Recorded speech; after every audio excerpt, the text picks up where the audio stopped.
I have been slowly working through the book of Hebrews, looking at the Greek text, seeking to follow the flow of thought after doing the grammatical analysis, or to do a commentary with the flow of thought. We have seen in 1:1 to 3 how God has spoken finally now in the Son, a reference back to Psalm 2, whom he made heir of all things, through whom he made the ages, who is the radiance of the very glory of God, the effulgence of his glory, the exact stamp of his essence, and bearing all things by the word of his mouth, he carries everything along and holds it together by just speaking. Having made a final purification of sins, he now has sat down at the right hand of the majesty on high, a fulfillment of Psalm 110, verse 1. And having done this, he's inherited a more excellent name than the angels. And we saw last time in 1:5 through 6 that he quotes two texts from the Hebrew Bible. You are my son, I today have begotten you. He never said this. To which of the angels did he ever say that? He's showing his superiority to angels now. And again, I will be to him a father, and he will be to me a son.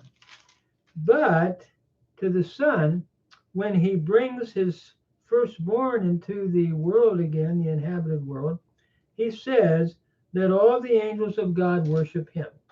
And we've talked about the meaning of the text,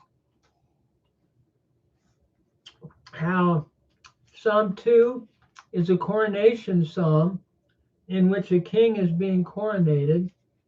And this is applied typically, or I should say anti-typically, in Acts 13 to the resurrection of Jesus Christ by Paul. And Luke records it. And then again, we have the Davidic covenant of 2 Samuel 7. I will be to him for a father, and he will be to me for a son. And this Davidic covenant was fulfilled in Christ, something that angels never had. And then finally, as far as angels, though, when he brings his firstborn, his sovereign, into the world, the inhabited world, he says, let all the angels of God worship him. This was no doubt at his first coming and even at his second coming. And so angels are to worship him. He is the coronated Son by his resurrection, who is also the one who fulfills the Davidic covenant. And they are simply those that worship him when he came into the world and when he comes into the world a second time.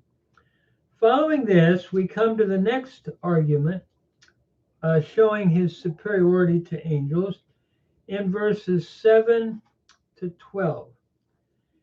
And it reads, and to the angels, he says, the one who makes his angels spirits and his ministers a flame of fire.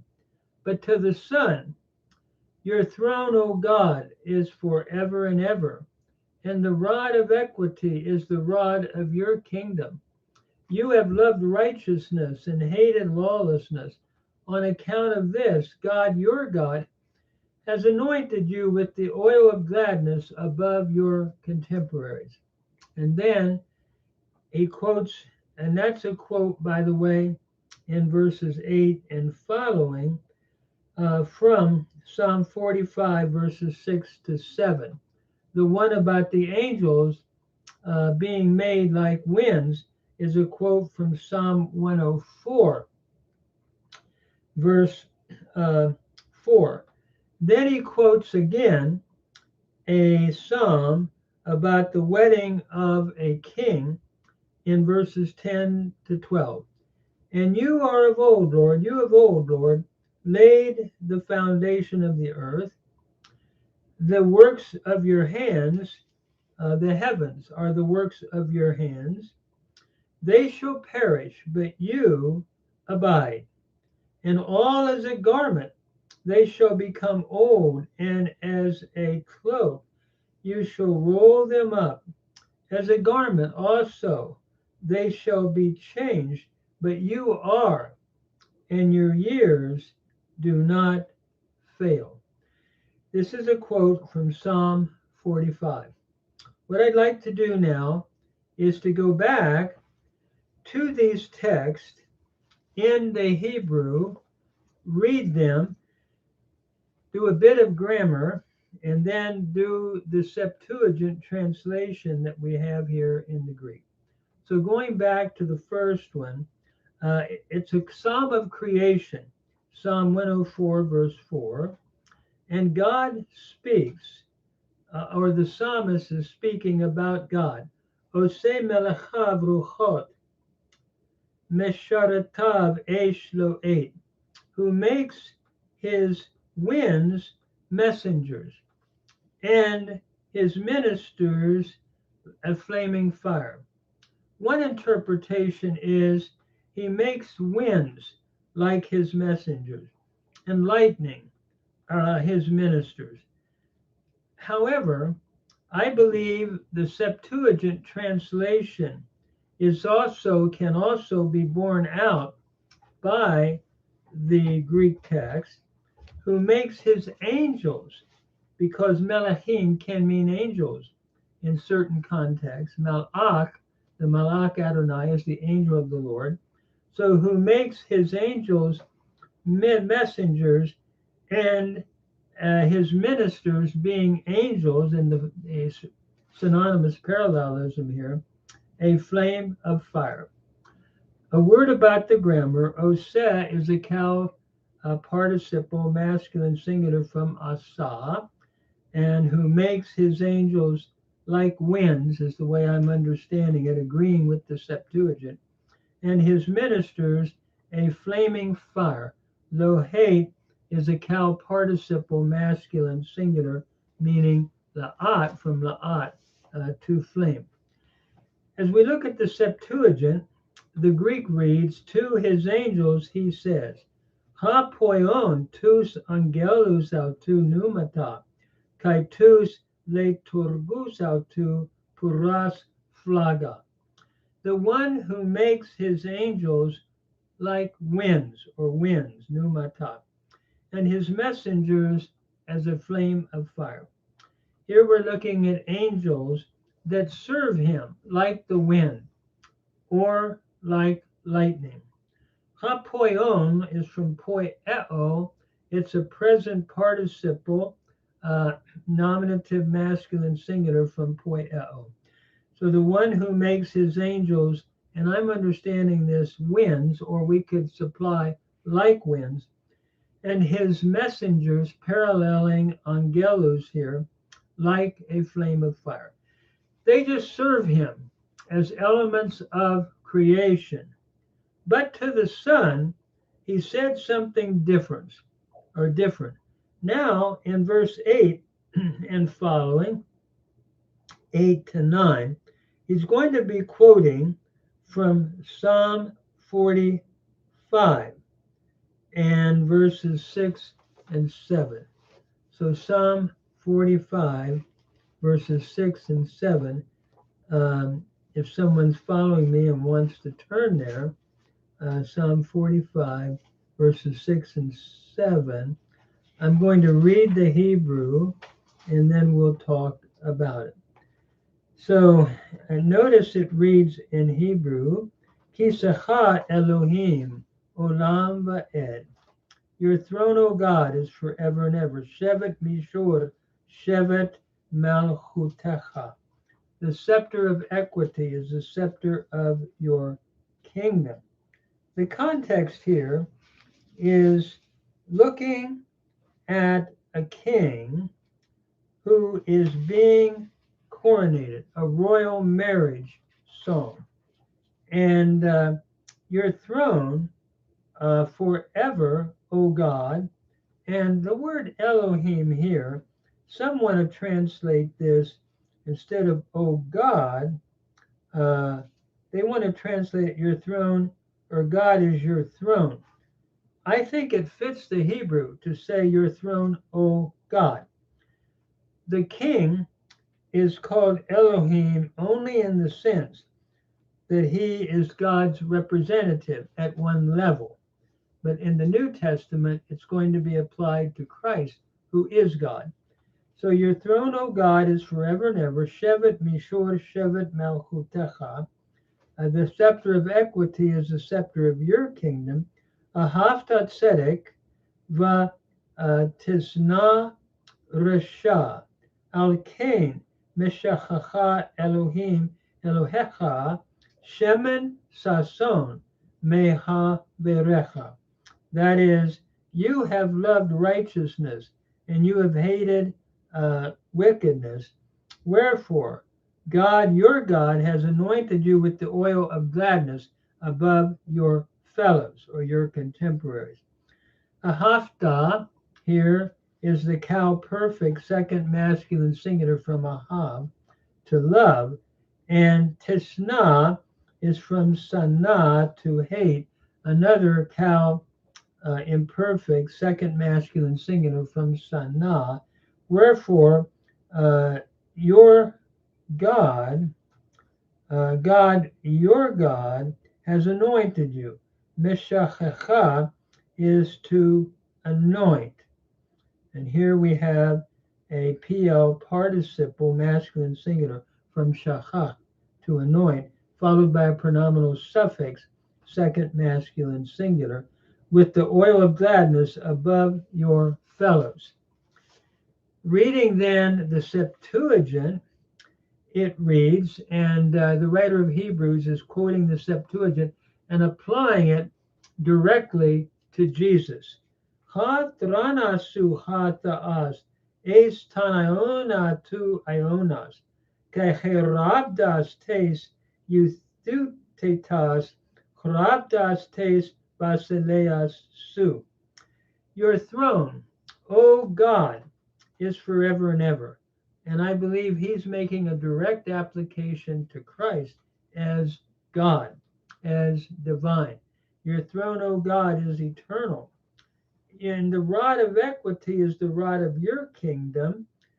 Agape sas dekayasunen kai emissesas anamion diatuta ekrisin sechata asha ta asu elean agaliasos paratus metakusu. That is, you have loved righteousness and you have hated lawlessness. On account of this, God, your God, has anointed you with the oil of gladness above your fellows or your contemporaries. Agape sas is the aorist indicative active. You have loved righteousness, second person singular from agapao. You have loved righteousness and you have hated. And mesesas is from miseo, to hate. It is the aorist indicative active second person singular from miseo. You have hated lawlessness. Now you think of your aorist as elusa, elusas, and we're seeing that sas repeated here in the second person of the aorist indicative active. On account of this, God, your God, anointed you with the oil of gladness above your fellows. Notice, on account of this, ekrisin is your aorist indicative active, third person singular from krito. God, your God, has anointed you with the oil of gladness above your fellows or your contemporaries. And you know, as I look at this, the writer of Hebrews is clearly making a direct application from the psalm that had to do with the wedding of a king, a royal marriage, who is called, O God. but he was not divine. He had a high status as king. But here we have one who is divine. That is Jesus. So your throne, O God, because you are eternal, is forever and ever. That is your rod, and it's an equitous rod. And because you love righteousness and hated lawlessness, God has anointed you, your God, with the oil of gladness above your contemporaries. So we're looking here at the divine King, at Jesus, greater than angels, who are simply part of God's creation, like the wind. But he is eternal, and he is God. And furthermore, being God, he is eternal. And we pick this up in verses 10 to 12, where the text reads, "But you are of old, Lord. You laid the foundation of the earth. The heavens are the works of your hands. They shall perish, but you remain. And all as a garment they shall become old, and as a cloak you shall roll them up, and as a garment they shall be changed." This is another quote, and he finishes it, by the way, by saying, "But you are the same, and your years do not fail." This is another quote from the Psalms, Psalm 102, verses 25 to 27. And so when we look at Psalm 102, 25 to 27 from the Hebrew, and then we'll come to the Greek Septuagint. So Psalm 102, 25 to 27 reads, speaking of God, and beginning at verse 26. I guess we could start there. 25. "I say, O my God, Omar Eli el Tahaleni Bachatzi Yamai. Do not cut me off in the middle of my days. You whose years endure throughout all generations." The context here is one in exile, wanting to get back to the promised land out of exile. And he's saying, "Look, Lord, you're eternal. I'm not. And so please, from your eternal presence, let me go back and let me be able to see my land again and my and Jerusalem again." It's an exile's plaint to God, wanting to go back and wanting God to extend his time so he can do that.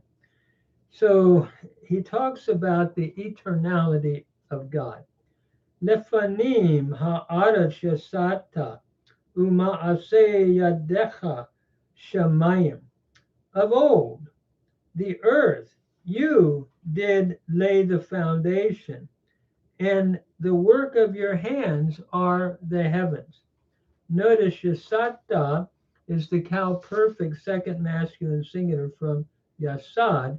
You laid the foundations of the earth, and as to the work of your hands, the heavens are the work of your hands.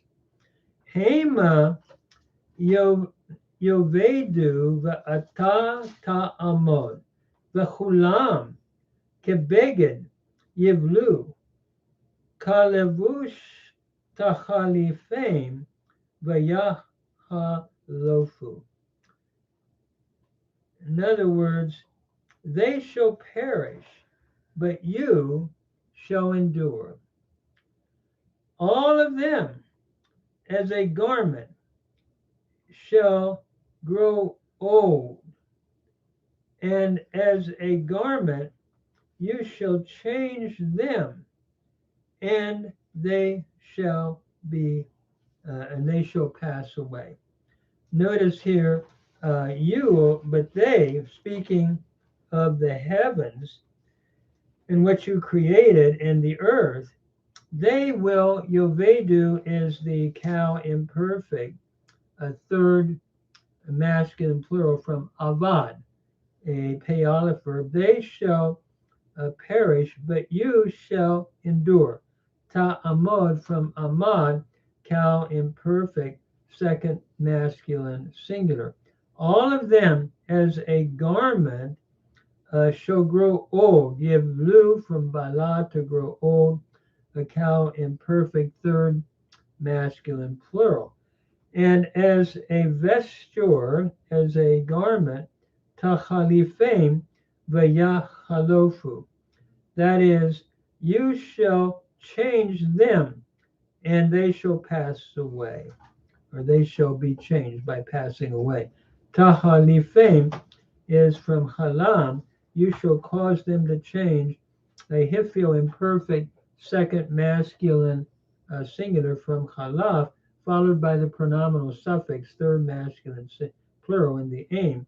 And they shall, vayachalofu, they shall pass away. From halaf, to be changed or pass away, a cow imperfect, third masculine plural. But you are.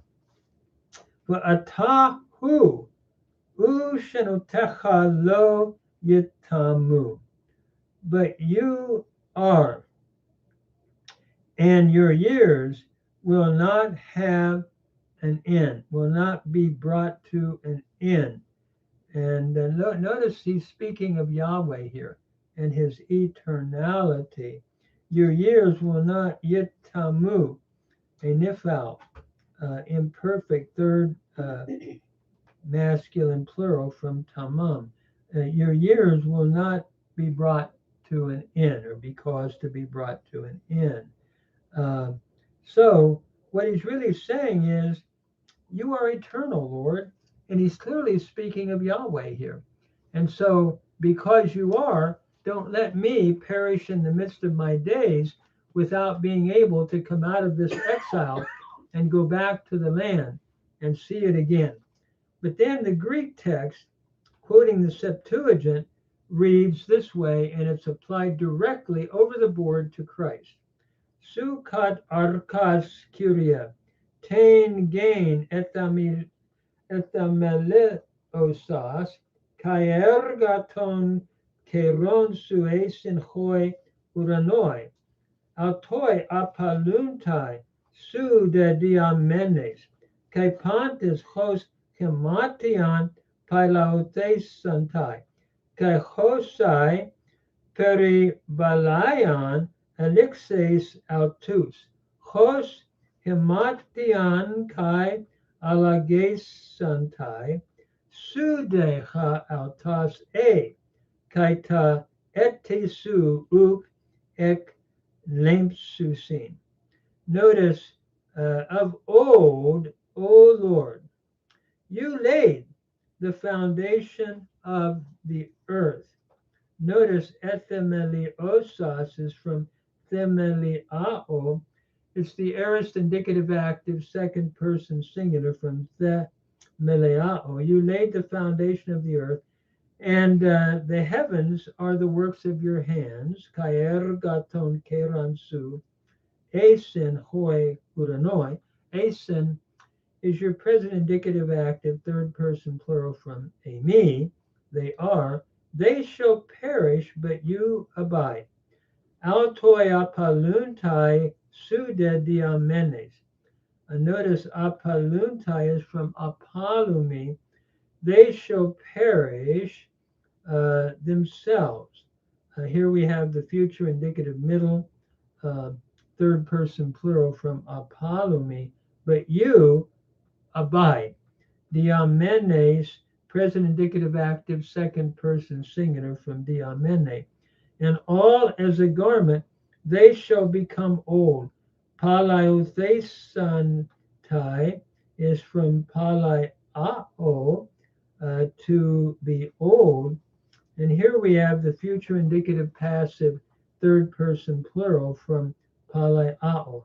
they shall become old, and as a cloak, kehose peribalayan, alexes autu, as a cloak, you shall roll them up. Alexes is the future indicative active second person singular from alesso. You shall roll them up, and as a garment, hos hematian kai alagesantai, as a garment they shall be changed. This is your future indicative passive from alasso, to change. So they shall be changed. Suda ha altas a, but you are kaita etesu up ek lepsusin. But you are the same. A is your present indicative active, second person singular from a me, and your years will not fail. The root is eklepo, they shall not fail, future indicative active third person plural from eklepo. So when we look at this whole text brought together, what the argument is that angels, the writer of Hebrews is saying, are God's creation. They're like the wind. They're like the lightning. They're just part of God's creation. But the Son, that is Jesus, he basically is called God. He is divine. Your throne, O God. And clearly, it's not your divine throne. It would be Hatha Asu Tu Tha'u, the throne of God is forever. No, it's your throne, O God. And it's the same way in Hebrew, as we read it in the Psalm. Your throne, O God, Elohim, is the natural reading of the Hebrew. So I think we're looking now and an application. Clearly, the writer of Hebrews is teaching us to Christ, who is Ha Ta'as, who is Elohim. In other words, he is fully divine. And the rod of equity is the rod of your kingdom, because you've loved righteousness and hated lawlessness. And God, your God, then, has anointed you with the oil of gladness above your contemporaries. But also, the quote then from Psalm 102, where the psalmist is wanting to be able to go back from his plaint in exile to see his land again. And he says, "You, O Lord, you're forever. Of old, O Lord, you laid the foundation in the very beginning, and the heavens are the works of your hands, and they're going to perish. You're going to outlast them, but you will abide, and all of them as a garment will be changed, but you are, and your years fail not." This is an over the board application to Christ. What was spoken of Yahweh is now being applied to Jesus. Who is Jesus? He is God, creator. He is God who is eternal. Let me put it that way. He is the eternal God. Because he's greater than creation, he created creation. He created all things. So just to summarize the argument then, the writer of Hebrews, bringing these three texts together, is simply saying this, in my understanding. The angels are simply part of God's creation, like the winds or like lightning. But Jesus is fully God, and he is eternal. All of creation will change, but he lasts because he created everything, and he's eternal. His years do not fail. And so what I think the writer of Hebrews is saying is, worship the Son. Don't go back and leave the Son, because he is the eternal God. And angels are simply created beings that he created, and hence is greater than them.